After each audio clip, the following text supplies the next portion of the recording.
Accurately predicting the cost of future projects is vital to the survival of any business. And that is why a good cost estimator is a valuable employee.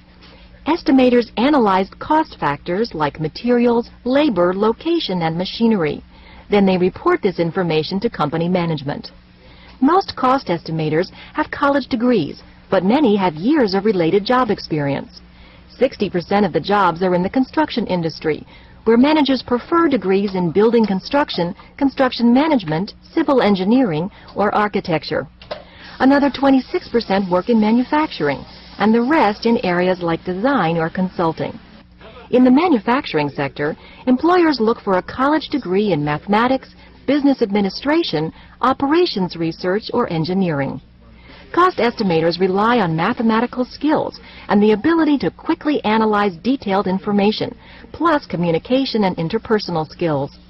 They use computer software for complex calculations and to organize their data. Although estimators normally work a 40-hour week, overtime and deadline pressure are common. In construction jobs, they may visit dirty work sites.